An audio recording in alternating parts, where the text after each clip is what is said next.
Welcome to it's UTV. YSR Congress party రాష్ట్ర ప్రధాన కార్యదర్శి, మాజీ ఎమ్మెల్సీ, ఎస్సీ కార్పొరేషన్ మాజీ చైర్మన్ జూపూడి ప్రభాకర్ గారు మనతో ఉన్నారు. సార్ నమస్తే. సార్ ఎలా ఉన్నారు సార్? సార్ బాగున్నా సార్, మీరు బాగున్నారు కదా?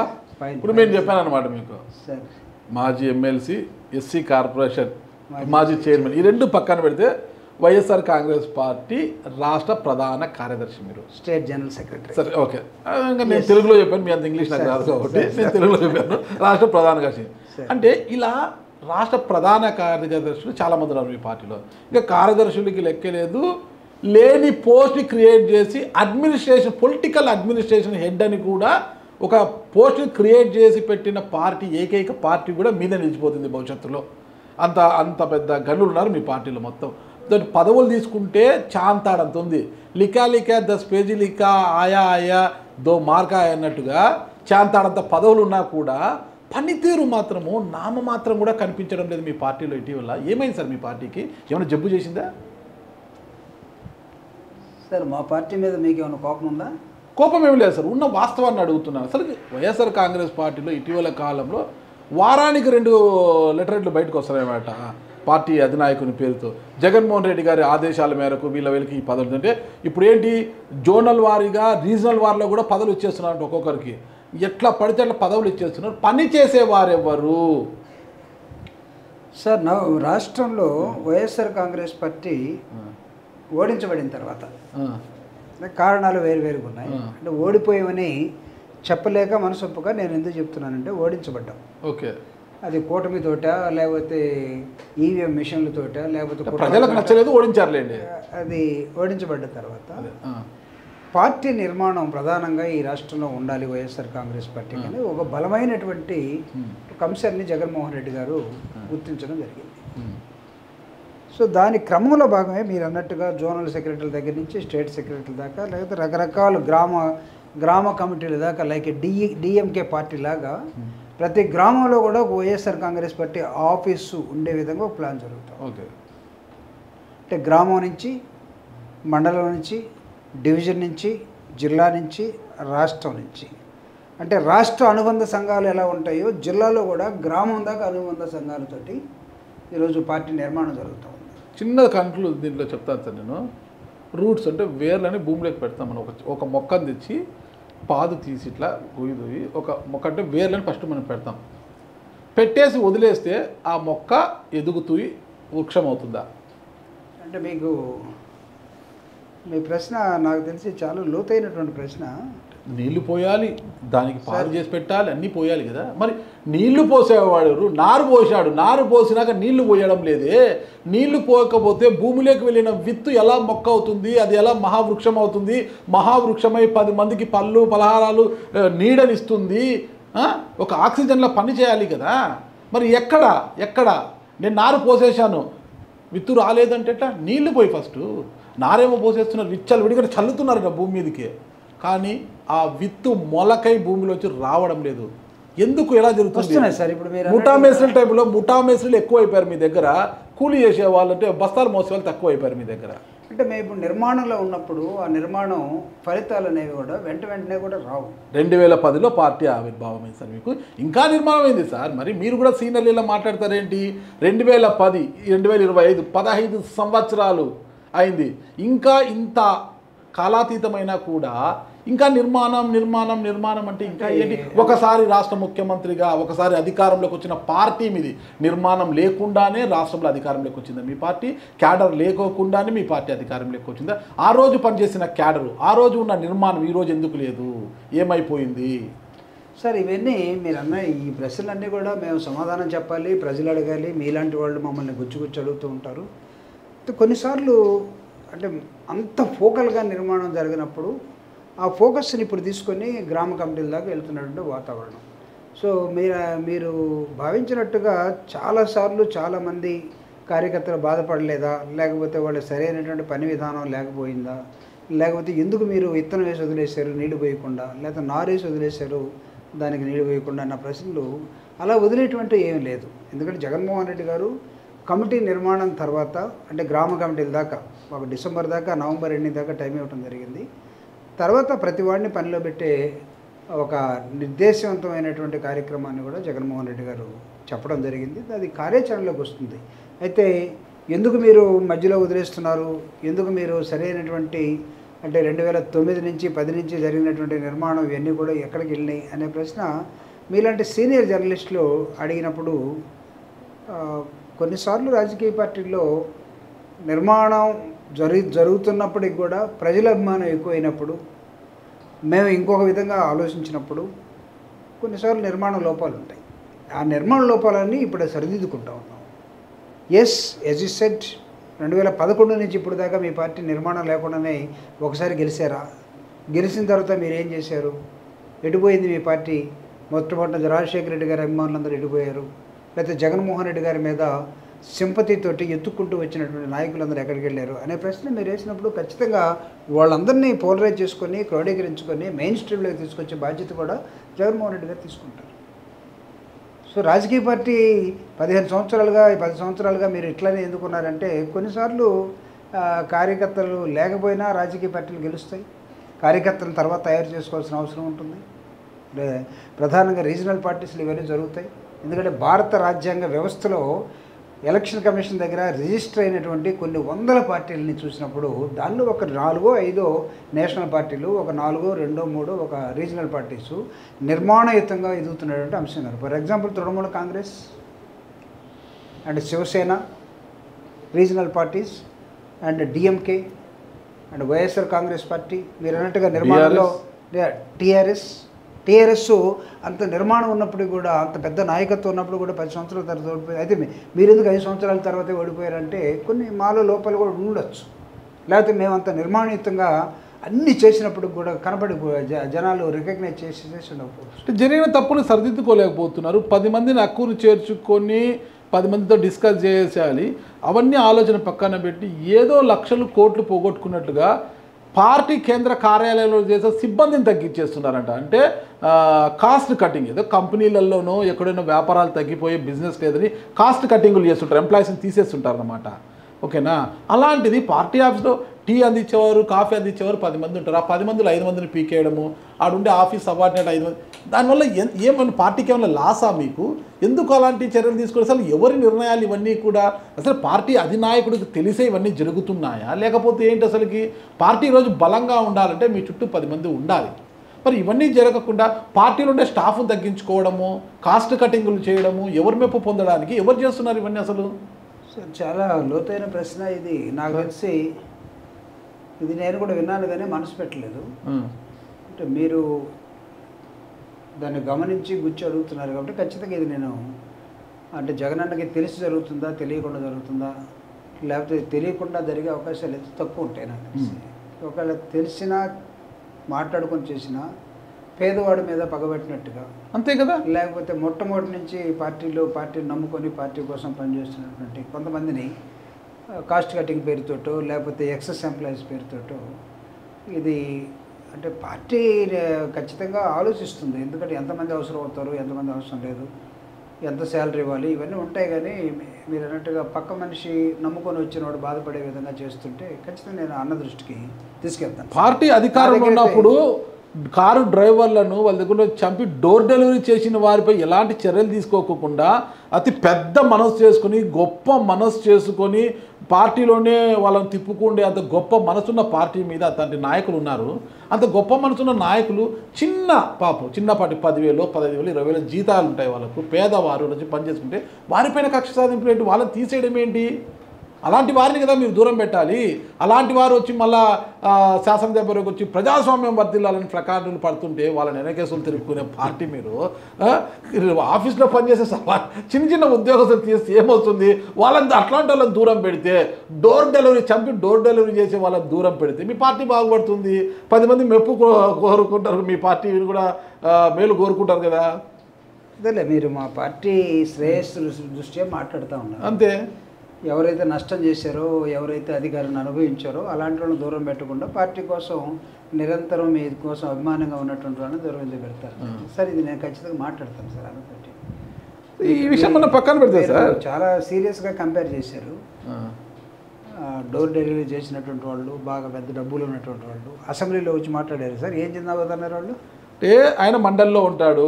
ఎమ్మెల్యే మొదటి రోజు ఏదో డిస్కషన్స్ వచ్చారు, ఏదో అన్యాయం జరిగిందని జగన్మోహన్ రెడ్డి గారితో పాటు ఎమ్మెల్యేతో బయటకు వచ్చారు. మండలిలో నుంచి ఆయన బయటకు వచ్చేసారు.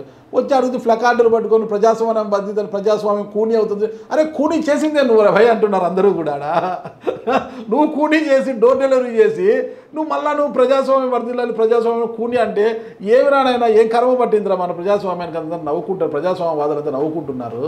అలాంటివన్నీ పక్కన పెట్టుకుంటారు. 25,000కో 10,000కో పని చేసుకునే వాళ్ళని దూరం పెడతారు. లేదులేండి సార్, అంటే సీరియస్నెస్ గుర్తించి జగనన్న కూడా కొంతమందిని దూరంగానే పెట్టాడు. దువ్వాడ శ్రీనివాస్ లాంటి వాళ్ళని, లేకపోతే అక్కడక్కడ కొద్దిగా జరిగిన నష్టం జరిగిన తర్వాత దువ్వాడ శ్రీనివాస్ని దూరం పెట్టారు. మరి సరే దువ్వాడ శ్రీనివాస్ చేసిన తప్పు అయితే అలాంటి వాళ్ళు చాలామంది ఉన్నారు వైఎస్ఆర్ కాంగ్రెస్ పార్టీలో. డోర్ డెలివరీ చేసే వాళ్ళు ఉన్నారు, అందరూ ఉన్నారు. మరి వాళ్ళందరినీ కాకుండా దువ్వాడని ఎందుకు దూరం పెట్టారు?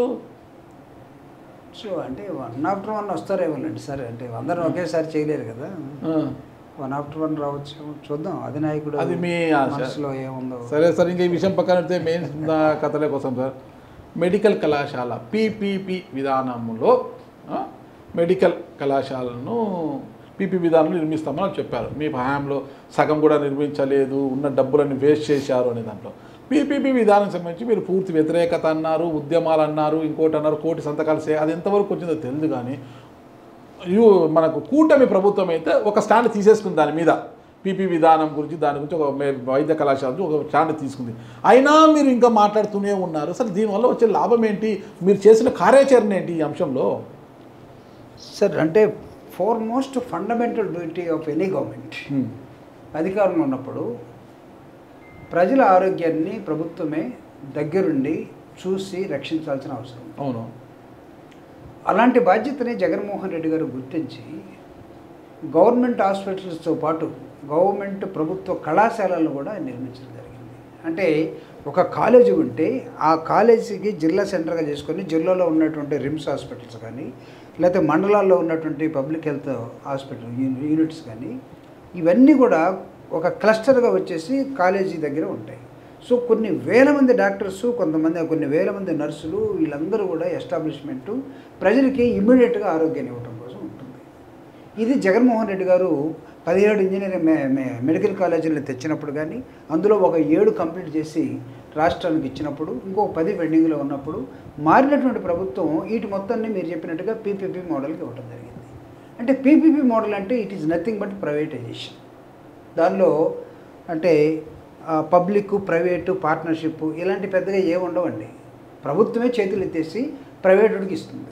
ప్రైవేటైజేషన్ అనే పదానికే స్థానం లేదు అని ఆరోగ్య శాఖ మంత్రి సత్యకుమార్ యాదవ్ గారు పదే చెప్తున్నారు. ఆయన అంటే నాకు తెలిసి మంత్రి గారు మళ్ళీ ఒకసారి చెక్ చేసుకోవాలి.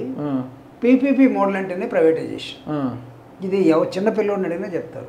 రేపటి నుంచి ఈ మోడల్లో ప్రభుత్వం చెప్తేనే మీరు పనిచేయాలి అని మనం కాంట్రాక్ట్ ఎవరికైతే ఇస్తామో వాడు కర్ర తీసుకొని మన మీదకి వస్తాడు. ఎంఓయూ జరిగేటప్పుడే చాలా స్పష్టంగా వాడి చేతుల్లోకి మొత్తం వెళ్ళిపోతుంది. కాబట్టి ప్రజా ఆరోగ్యాన్ని గాలి కొదిలేసే ప్రభుత్వం ఒక ప్రభుత్వమా?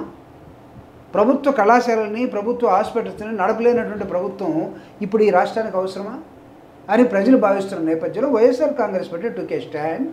ప్రైవేటైజేషన్కి ఎగనెస్ట్గా మనం ఖచ్చితంగా పోరాడాలి. మేము ఒక్కడమే కాదు, మాతో పాటు సిపిఐ వాళ్ళు వచ్చారు, సిపిఎం వాళ్ళు వచ్చారు, బీజేపీ వాళ్ళు అయితే సతమతలు ఆడుతూ ఉన్నారు. నాకు తెలిసి పవన్ కళ్యాణ్ లాంటి వాళ్ళు కూటమి ఒక నిర్ణయం తీసేసుకుంది అని మీరు అంటున్నారు. కానీ నాకు తెలిసి పవన్ కళ్యాణ్, జనసేన వాళ్ళు కానీ లేకపోతే బీజేపీ వాళ్ళు కానీ కూటమితోటి అంటున్నట్టుగా ఈ సబ్జెక్టులో కదులుతూ ఉన్నారు. వాళ్ళు ఎక్కడ మేము పీపీపీ మోడల్కి చంద్రబాబు నాయుడు గారిని 100% సపోర్ట్ చేస్తున్నామని చెప్పలేదు. బట్ డెసిషన్ తీసుకొని ఉండొచ్చు.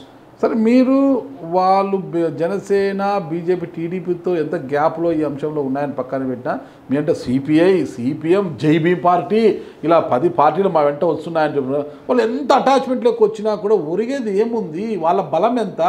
వాళ్ళ ద్వారా మీకు వచ్చే ప్రయోజనం ఏంటి? మీరు చేస్తున్న ప్రయోగాలు ఏంటి? మీరు చేస్తున్న ఆందోళనలు ఏంటి? చిన్నపాటి వర్షం వస్తే చాలు ర్యాలీలు రద్దు చేసుకుంటున్నారు మీరు ఈరోజు. ఎక్కడో ఒక చోట వర్షం పడితే రాష్ట్రం అంతా ర్యాలీలు రద్దు చేసుకోవడం ఏంటి? వర్షాలు లేని చోట ర్యాలీలు చేసుకోవచ్చు కదా. ర్యాలీలకు పిలుపునిస్తారు, ఈడ వర్షం పడితే మొత్తం రాష్ట్రం అంతా బంద్. ఎక్కడ తూచంతా ర్యాలీలు లేవు. ఇదా మీ ఉద్యమము? సిపిఐకి ఉన్న బలం ఎంత? సిపిఎం పార్టీకి ఉన్న బలం ఎంత? జేబీ పార్టీకి ఉన్న బలం ఎంత? వాళ్ళకు వచ్చిన ఓటు శాతం ఎంత? వాళ్ళే అభ్యర్థులు వచ్చిన ఓట్లు ఎన్ని?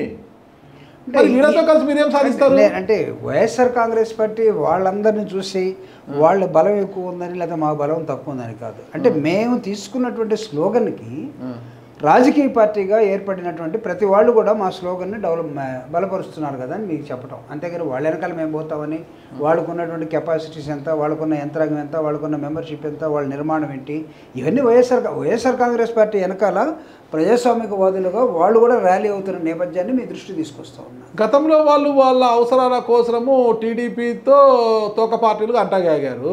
అక్కడ వాళ్ళ పథకము పారలేదు కాబట్టి, పాచికలు పారలేదు కాబట్టి మళ్ళీ వచ్చి మీకు తోక పార్టీలు అయినాయి. దాని ద్వారా వచ్చేది ఏంటంటే ఎటువైపు వాళ్ళకు పని ఉంటే అటువైపు వెళ్ళే తోక పార్టీలతో ఏం సాధిస్తారు మీరు?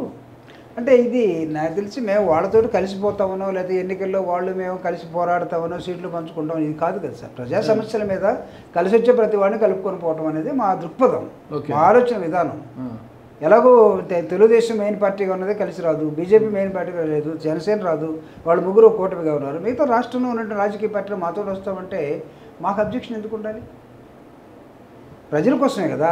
అయితే వాళ్ళు ఏ కెపాసిటీలో ఉన్నారు, వాళ్ళ నిర్మాణం ఏంటి, వాళ్ళు నిజంగా వాళ్ళ గతంలో వాళ్ళు ఎటువైపు ఉన్నారు, ఇప్పుడు ఎటువైపు ఉన్నారు, ఇప్పుడు ప్రజా సమస్య ఇప్పుడు వచ్చింది, ప్రజా సమస్య మీద మేము కూడా పోరాడతాం అన్నప్పుడు సరే కమాన్ అని చెప్తాం. అది ప్రజాస్వామిక నిర్ణయం కదా. సార్ వైద్య కళాశాలల పీపీపీ విధానంపై మీ స్టాండ్ ఏంటి? వాళ్ళైతే ఒక స్టాండ్ స్పష్టంగా ఉంది, ప్రైవేటైజేషన్ అనే మాటకి స్థానమే లేదు, వైసీపీకి దీని మీద అవగాహన లేకుండా మాట్లాడుతున్నారని సత్యకుమార్ యాదవ్ పదే చెప్తున్నారు. అసలు మీ స్టాండ్ ఏంటి? మీ వైఎస్ఆర్ కాంగ్రెస్ పార్టీ జగన్మోహన్ రెడ్డి గారు ప్రెస్ మీట్ పెట్టి లేకపోతే ఉద్యమంలోకి వెళ్ళి చెప్పి చేసినటువంటి అంశం ఏంటంటే వీఆర్ అగెనిస్ట్ ఫర్ ప్రైవేటైజేషన్.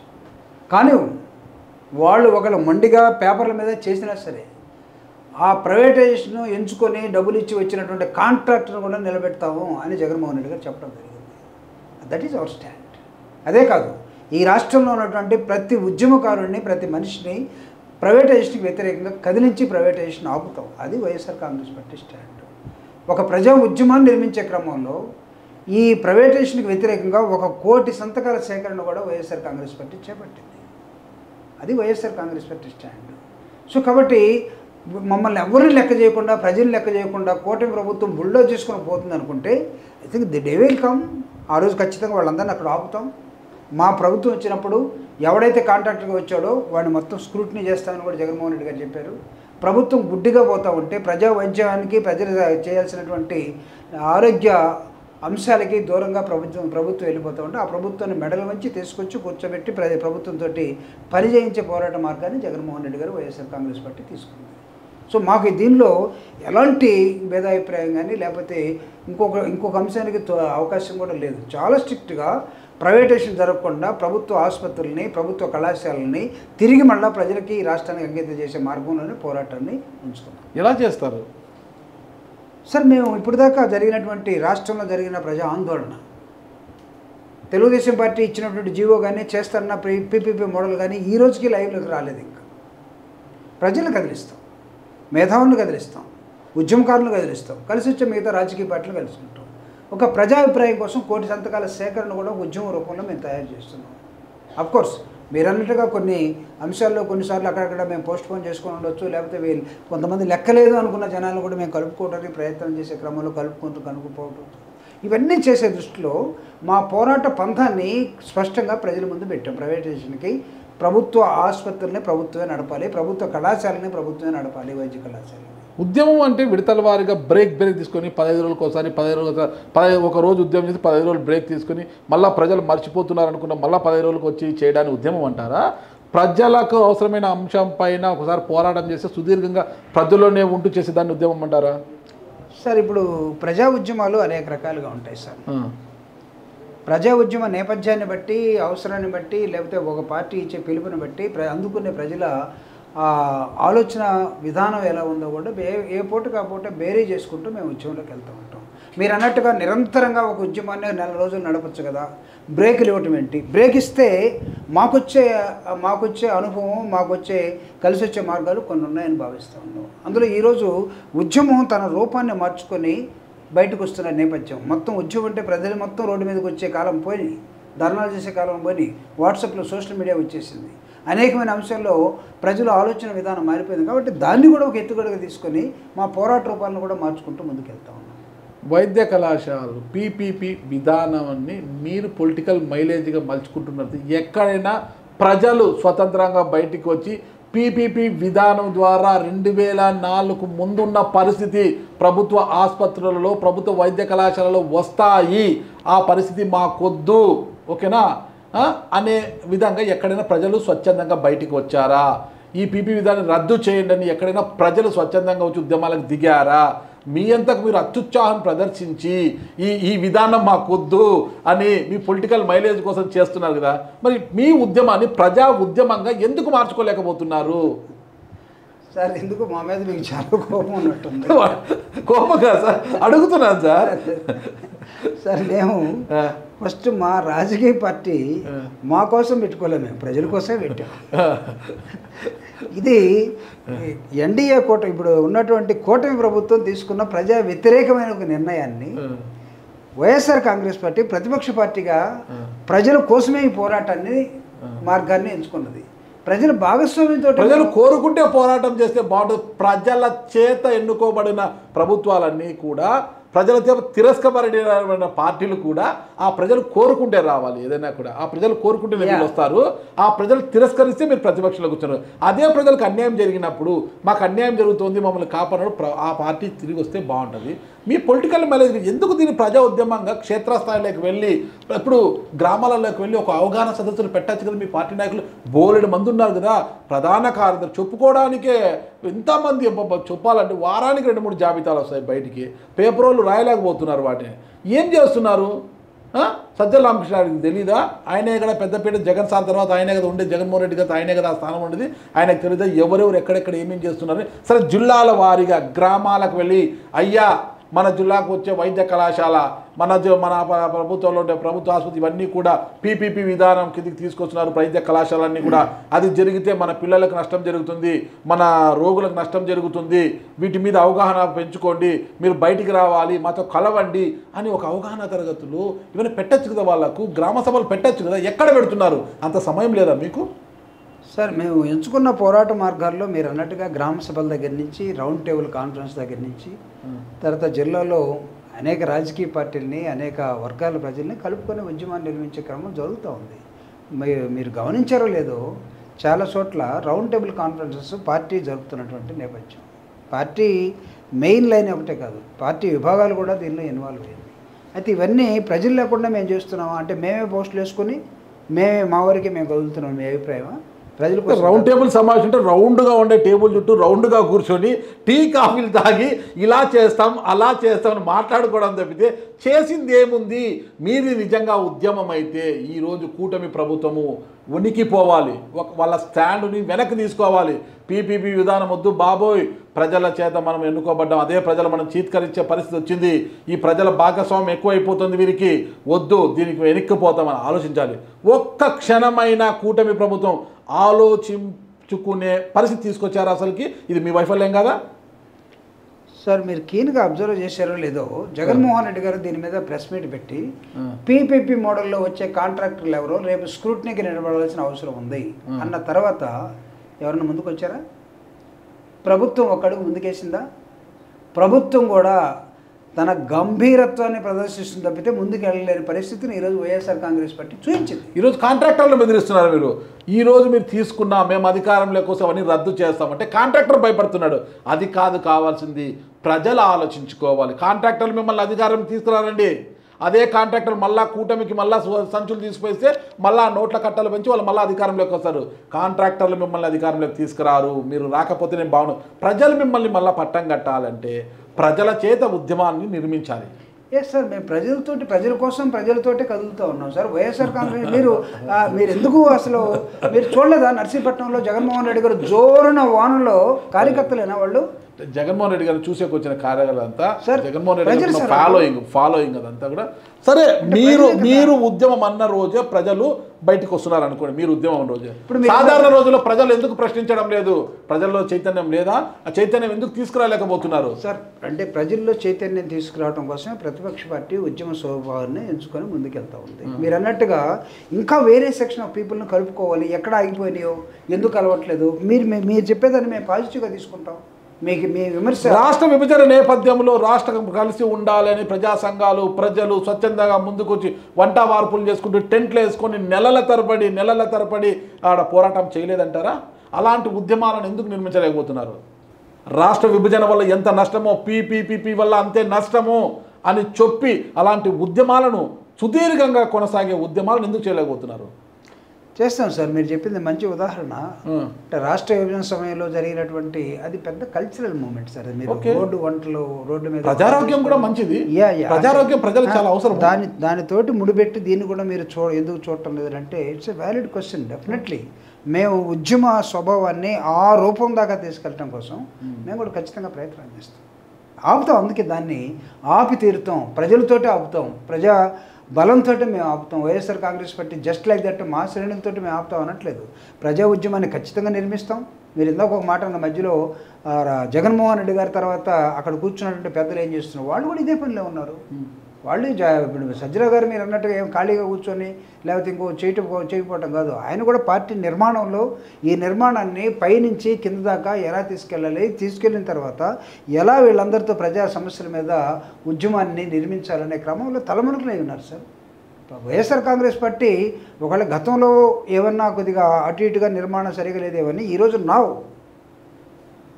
ఎంత స్ట్రాంగ్గా తయారైందంటే నేను కూడా చెప్తున్నాను. అంటే నిర్మాణాన్ని కోరుకున్న వ్యక్తిగా ప్రజా అవసరాలు రీత్యా పార్టీ ఒక్కటే చేయలేదు. ఎప్పుడు కూడా పార్టీ రగిలించాలి. ఎప్పుడైనా విషయాన్ని తీసుకెళ్ళి రగిలించగలిగితే దాన్ని అందుకునే ప్రజలు కదలాల్సినటువంటి సమయం ఆశ అలాంటి సిచ్యువేషన్ క్రియేట్ చేయాలి. ఆ పనిలో వైఎస్ఆర్ కాంగ్రెస్ పార్టీ ఉంది. ఈరోజు జగన్మోహన్ రెడ్డి గారి దగ్గర నుంచి కింద దాకా అన్ని విభాగాల్లో ఉన్నటువంటి నాయకులందరూ కూడా రోడ్డు మీదకి రావాల్సిన అవసరం ఉంది, వస్తూ ఉన్నారు. ఖచ్చితంగా ప్రజా ఉద్యమాన్ని నిర్మిస్తాం. ప్రైవేటైజేషన్ని మీ ఆవేదన నేను అర్థం చేసుకున్నాను. ప్రైవేటైజేషన్ని మీరు ఆరోగ్య విషయంలో ఈ కాలేజీలని మీరు రాష్ట్ర విభజనతో పోల్చారు. అప్పుడు ఎంత నష్టపోయారో ఇక్కడ ఖచ్చితంగా నష్టపోతారు. పేద ప్రజలకి ఆరోగ్యాన్ని ఇవ్వలేనటువంటి బాధ్యతని ప్రభుత్వం చేతులు తీసిపోతే గుర్తు చేసి మెడలు ఉంచి మళ్ళీ ప్రభుత్వాన్ని అక్కడే పెట్టడం కోసం ప్రైవేటైజేషన్ జరగకుండా ఉండే కార్యక్రమాన్ని వైఎస్ఆర్ కాంగ్రెస్ పార్టీ ప్రజలకు చాలా ముఖ్యమైన గూడు గుడ్డ. ఓకేనా? ఈ మూడు దాంట్లో వైద్యం కూడా చాలా ఇంపార్టెంట్. వైద్య రంగాన్ని ఈరోజు ప్రైవేట్ పరం చేస్తామంటుంటే కూడా ప్రజల యొక్క స్పందన రావాలి కదా. వాళ్ళు కాదు, ప్రైవేటైజేషన్ కాదు, మీరు తప్పు అంటుంటే అది ఎలా తప్పు కాదు అని మీరు ఆలోచింపజేయాలి. దాన్ని పక్కన పెట్టారు. వాయిదాల వారీగా ఉద్యమాలు చేస్తామంటున్నారు, కోటి సంతకాల సేకరణ అంటారు. ఏం జరుగుతుంది అసలుకి? లేదు సార్, అంటే మీరు హర్యానా పంజాబ్లో లాస్ట్ టైము అగ్రికల్చర్ ప్రోడక్ట్స్ మీద రైతాంగం విజృంభించినటువంటి విధానం ఒకటి ఉంది. అలాంటి ఉద్యమం రావాలని కదా మీరు గుజ్జర్ల ఉద్యమమే తీసుకోండి. అంతెందుకు తమిళనాడులో ఏదన్నా ఒక అంశం ఇస్తే వాళ్ళు ఎలా కదులుతున్నారు, అది కూడా ఒక ఆలోచన విధానమే సమస్యల మీద. కాబట్టి రాష్ట్ర కల్చర్ని కాపాడడానికి తమిళనాడు ఎలా ముందుకు వస్తుంది తెలుసు కదా. వాళ్ళ కల్చర్ని కాపాడుకోవడానికి యూపీ రైతులు మద్దతు ధర కోసం ఎలా పోరాటం చేశారో తెలుసు కదా. అన్నిటికన్నా ముఖ్యమైనది ప్రజా ఆరోగ్యం బాగుంటే సొసైటీ బాగుంటుంది. అందరూ రోగాలలో రొప్పులతో పడి బాధపడుతుంటే ఏమవుతుంది? ఈరోజు ఆరోగ్యశ్రీని పక్కన పెట్టడంతో ఎంతోమంది పేదవాళ్ళు కార్పొరేట్ ఆసుపత్రులకు వెళ్ళి చికిత్సలు చేయించుకోలేక ప్రాణాలు వదిలేస్తున్నారు. ఆ పరిస్థితి భవిష్యత్తులో రాదని గ్యారంటీ ఉందా? అవును సార్, వైఎస్ఆర్ కాంగ్రెస్ పార్టీ ఉన్నప్పుడు ప్రజారోగ్యం మీద పెట్టినటువంటి శ్రద్ధ ఈ పార్టీ పెట్టడం లేదని అర్థం చేసుకున్నారు. మీరు అన్నట్టుగా సీఎం రిలీఫ్ ఫండ్ కానీ లేకపోతే ఆరోగ్యశ్రీ కానీ ఈరోజు రోగులే కాదు, ఆ హాస్పిటల్స్ నడిపినటువంటి హాస్పిటల్స్ వాళ్ళకి రావాల్సిన డబ్బులు ఇవ్వలేదని ప్రభుత్వం మీద తిరగబడుతున్నటువంటి ఒక విధానం కనబడుతుంది. మేనేజ్మెంట్లే బయటకు వచ్చి తర్వాత ఆ వైద్య విధానంలో ఉద్యోగస్తులుగా ఉన్న డాక్టర్లే మాకు సరైన జీతాలు లేవు, లేకపోతే మేము ఇబ్బంది పడుతున్నాం అని చెప్పి వాళ్ళు కూడా పోరాటంలోకి వస్తూ ఉన్నారు. సో వీటన్నిటిని క్రోడీకరించుకొని వైఎస్ఆర్ కాంగ్రెస్ పార్టీ ప్రజల తరపున ప్రజల కోసం ఖచ్చితంగా ఉద్యమాన్ని నిర్మిస్తుంది. ఈ కూటమి తీసుకున్నటువంటి ప్రజా వ్యతిరేక నిర్ణయాలని ఖచ్చితంగా వెనక్కి తీసుకునేట్టుగా చేయటం మా ప్రధానమైన కర్తవ్యంగా భావిస్తాం. భావించే క్రమంలో పోరాట రూపం ఏ స్థాయికి వెళ్తుంది? మీరు మాకు కొన్ని ఎగ్జాంపుల్స్ ఇచ్చారు. ఖచ్చితంగా ఆ ఎగ్జాంపుల్స్ కూడా దృష్టిలో పెట్టుకొని రేపు జగన్మోహన్ రెడ్డి గారితో మాట్లాడే క్రమంలో ఖచ్చితంగా చేస్తాం. ప్రతిపక్ష నేతగా జగన్మోహన్ రెడ్డి గారికి కావాల్సిన టైం ఉంది, నాయకులతో కలవచ్చు. సరే, నాయకులతో ఎలాగో కలిసాడలేదు, అధినాయకులు సజ్జల రామకృష్ణారెడ్డి గారు, వైవి సుబ్బారెడ్డి గారు, మిథున్ రెడ్డి గారు, ఇక పెద్దిరెడ్డి రామచంద్రారెడ్డి, ఎప్పుడు తలసిల నగరం అక్కడే ఉంటే వాళ్ళు ఆలూరు సాంబశివరెడ్డి ఇలాంటి వాళ్ళు ఎప్పుడు ఆడ కలుస్తుంటారు. మామూలు ఇన్ఛార్జీలు కావచ్చు, రాష్ట్ర నాయకులు, ఎమ్మెల్యేలు కలవలేని పరిస్థితి ఉంది. ఓకే, ఆయనకి ఏదో బిజీగా ఉంటారు. ఓకే, అంటే చాలా సబ్జెక్టులు ఒకేసారి తీసుకొని ఒక్కరోజు కూర్చొని 2.5 గంట పాటు ప్రెస్ మీట్ ఇస్తే ప్రజలు అంతసేపు ఓపికగా వినగలరా? దాన్ని అంత మెమొరీని వాళ్ళు పెట్టుకోగలరా బ్రెయిన్లో? జగన్మోహన్ రెడ్డి గారు పెట్టినటువంటి ఒక్కొక్క అంశం మీద రోజువారీ కార్యక్రమాలు కావచ్చు, రోజు మార్చి రోజుగా ఒక ప్రెస్ మీట్ పెట్టి ప్రజలకు వివరించవచ్చు కదా, ప్రజలకు కూడా నీట్గా అర్థమవుతుంది కదా. ఒక్కొక్క టాపిక్ మీద జగన్మోహన్ రెడ్డి గారు లాంటి వ్యక్తి, ఒక పార్టీ నాయకుడు, ఒక మాజీ ముఖ్యమంత్రి ప్రజలకు వివరించే ప్రయత్నం చేస్తే ఎంత బాగుంటుంది. మొత్తం ఒకటే వారం రోజులు తినే భోజనాన్ని ఒకటే రోజే తినమంటే డైజెస్ట్ చేసుకుంటామా మనము? రోజు కొద్దిగా పెడితే రుచిగా తింటారు కదా ఎవరైనా కూడా. అంటే అంత టైం లేదా మీ నాయకుడికి? నో. అంటే ఈ విషయంలో మా నాయకుడు ఎంచుకున్నటువంటి ప్లాన్ ఆఫ్ యాక్షన్ 100% కరెక్ట్ అని నేను కూడా భావిస్తున్నాను. కారణం ఏంటంటే ఆయన ప్రెస్ మీట్ ఒక 2 వారాలకో 3 వారాలకో ఒకసారి పెడతారు. ఆ ప్రెస్ మీట్లో ఆయన ఎంచుకున్న ప్రధానమైన అంశాలు 3 ఉంటాయి. ఒక్కొక్క అంశానికి ఒక half an hour. Say for example ప్రజా ఆరోగ్యం, లేకపోతే వ్యవసాయ రంగం, లేకపోతే ప్రైవేటైజేషన్కి అగెనిస్ట్గా 3 అంశాలు. ఈ 3 అంశాలని ఒక హాఫ్ అన్ అవర్ తీసుకొని మిగతా హాఫ్ అన్ అవర్ ప్రశ్నలు, మామూలుగా విలేకరులు, ఎవరైనా ముఖ్యమైన నాయకులు అడిగే ప్రశ్నలకు సమాధానం. ఈ విధంగా ఒక 2 గంటలు నడుస్తుంది. అయితే 2 గంటలని ప్రజలు ఒకేసారి తీసుకుంటారనుకుంటే these 3 are most important issues. ఒకదాన్ని ఒకరోజు, ఒకదాన్ని ఇంకొక రోజు ఆ విధంగా కూడా పెట్టుకోవచ్చు. కానీ ఇంకొక పనిలోకి పోయే క్రమంలోనే ఒక 3 అంశాలని జగన్మోహన్ రెడ్డి గారు ప్రజలకి ప్రభుత్వం ఏమనుకుంటుంది, ప్రభుత్వ ఆలోచన విధానం ఏ విధంగా తప్పు, ప్రజల పక్షాన ప్రతిపక్షం ఏం ఆలోచిస్తూ ఉంది, ప్రజలు ఏ విధంగా ముందుకు దీన్ని తీసుకెళ్ళాలి, ఈ దృక్పథాన్ని జగన్మోహన్ రెడ్డి గారు ఒక టీచర్ లాగా చేస్తున్న అంశం. సో అక్కడ అర్థం కాకుండా లేకపోతే ఎక్కువ ఒకేసారి తెరలేనటువంటి 3 అంశాలు పెద్ద ఇష్యూ ఉంది సార్. పెద్ద విషయం కాదు. 3 అంశాలు మీరు చూడండి, ఆయన పెట్టే ప్రతి press meet it is consisting of 3 factors. ఆ 3 ఫ్యాక్టర్స్ తర్వాత 4వ అంశం ఏమొస్తుందంటే క్వశ్చన్ అండ్ ఆన్సర్స్ వస్తాయి. ఆ విధంగా ఒక 1 hour 45 minutes 2 hours ఒక ప్రెస్ మీట్ జరుగుతూ ఉంటుంది. సో నా దృష్టిలో ఇట్స్ ఏ సైంటిఫిక్ మోడల్ని ఆయన ఎంచుకున్నది నేను భావిస్తాను. ఇంకొక అంశము, వైఎస్ఆర్ కాంగ్రెస్ పార్టీ ఏం చేస్తుంది అని చెప్పడానికి కూడా ఇది ఒక మంచి తొనక లాంటిది. 3 రాజధానులు అని చెప్పి మీరు నవ్వుల పాలు అయిపోయారు ఎలక్షన్స్లో. ఎవరు మిమ్మల్ని 3 ప్రాంతాల వల్ల ఆదరించలేదు. ఈరోజు చంద్రబాబు నాయుడు మొదటి నుంచి కూడా అమరావతి రాజధాని అంటున్నారు. కానీ ఈరోజు డెవలప్మెంట్ అంటే ఎక్కడ చేస్తున్నారు? ఆయన విశాఖపట్నంలో చేస్తున్నారు. మన దుబాయ్కి వెళ్ళినప్పుడు కావచ్చు, లోకేష్ ఆస్ట్రేలియా వెళ్ళినప్పుడు కావచ్చు, పారిశ్రామికవేత్తలందరినీ ఎక్కడికి పిలుస్తున్నారు వాళ్ళు? విశాఖపట్నం. చాలా అద్భుతమైన సిటీ, చాలా బాగుంటుందని ఔత్సాహికులందరినీ విశాఖపట్నంకే పిలుస్తున్నారు. అంటే చెప్పకుండానే ఆయన రాజధాని అమరావతి అంటూనే డెవలప్మెంట్ మొత్తం కూడా విశాఖపట్నానికే పరిమితం చేస్తున్నారు. దీని గురించి వైఎస్ఆర్ కాంగ్రెస్ పార్టీ ఏ రోజైనా ప్రశ్నించిందా? ఏ రోజైనా మాట్లాడారా మీరు? అసలు ఏం చేస్తున్నారు? ఒక్కొక్క జిల్లా నాయకులు ఏం చేస్తున్నారు? జిల్లాలో మొత్తం చాంతాడంతున్న సజ్జల రామకృష్ణారెడ్డి కట్టబట్టుకొని పొద్దున్న లేచి, అయ్యా మీ జిల్లాలో ఈరోజు ఇష్యూలు ఏంటి, ఏం చేస్తున్నారు, మీ జిల్లాలో ఏంటి, ఎందుకు పరిగెత్తించలేకపోతున్నారు? కూటమి బలంగా ఉంది, మీరు ఎందుకు చేయలేకపోతున్నారు? ఈరోజు విశాఖపట్నాన్ని మొత్తం డెవలప్మెంట్ చేశారు. మీరేమో మాకు విశాఖ ఆర్థిక రాజధాని చెప్పగానే పంగనామాలు పెట్టేసింది ప్రజలు.